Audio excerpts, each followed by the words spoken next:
Top quality और consistent performance के लिए सिर्फ सिल्वर पंप्स। टॉप क्वालिटी और कंसिस्टेंट परफॉर्मेंस के लिए सिर्फ सिल्वर पंप्स, नाम याद रखना।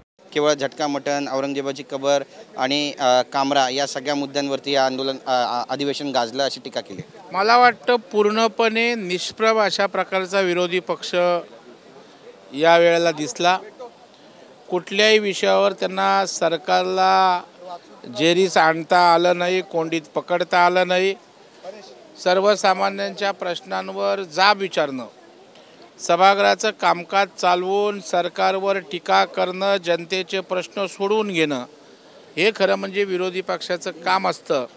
तथापि पूर्णपणे हतबल झालेला, आत्मविश्वास हरपलेला त्या ठिकाणी विरोधी पक्ष दिसला आणि त्याच्यामुळं बॅकफुटलाच विरोधी पक्ष खेळत होता आणि उलट पक्षी सत्ताधारी पक्ष सत्तेत असून सुद्धा त्यांना सतत विरोधी पक्षाला जेरीत आणत होता, कोंडीत पकडत होता आणि त्याच्यामुळे निष्प्रभ आणि हतबल कुठल्याही प्रकारचं या अधिवेशनामध्ये राज्याच्या जनतेला दाखवू अशा प्रकारचं ते काम त्या ठिकाणी करू शकले नाहीत।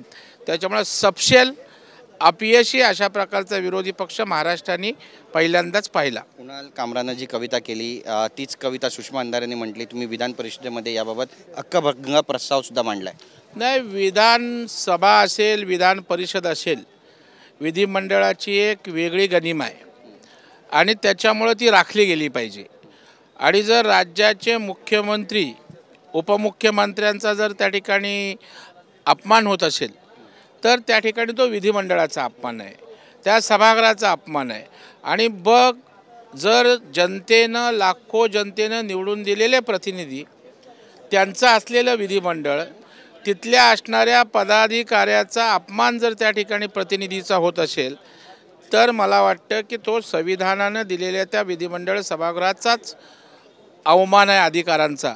आणि म्हणून कामरा आणि अंधारे यांच्यावर त्या ठिकाणी हक्कभंग आणून तो दाखल करावा अशा प्रकारची मागणी विधिमंडळाकडे त्या ठिकाणी केली आणि हक्कभंग सभापतींनी त्या ठिकाणी दाखल करून घेतलाय आणि हक्कभंग समितीकडे तो पाठवला जाईल आणि हक्कभंग समिती जी आहे त्याच्यावर योग्य ती त्या ठिकाणी कारवाई करेल अशा प्रकारची अपेक्षा आहे। कुणाल कामरा याने जे कविता केला त्या सामनातूनही छापून आल्या। संजय राऊतांचं कालचं ट्विट आहे की ये भी मेरे जैसा निकला, झुकेगा नहीं साला असं म्हटलं त्यांनी। नाही, मला वाटतं ते म्हणाले DNA एक आहे, याचा अर्थ काय समजायचा।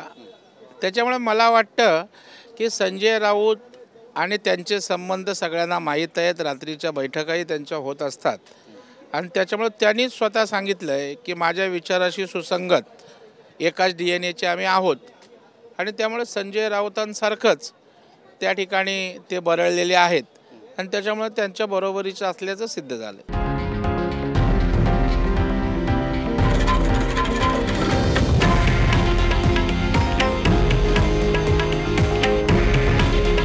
हे आहे देशातील नंबर 1 न्यूज नेटवर्क आणि आपण पाहत आहात TV9 मराठी।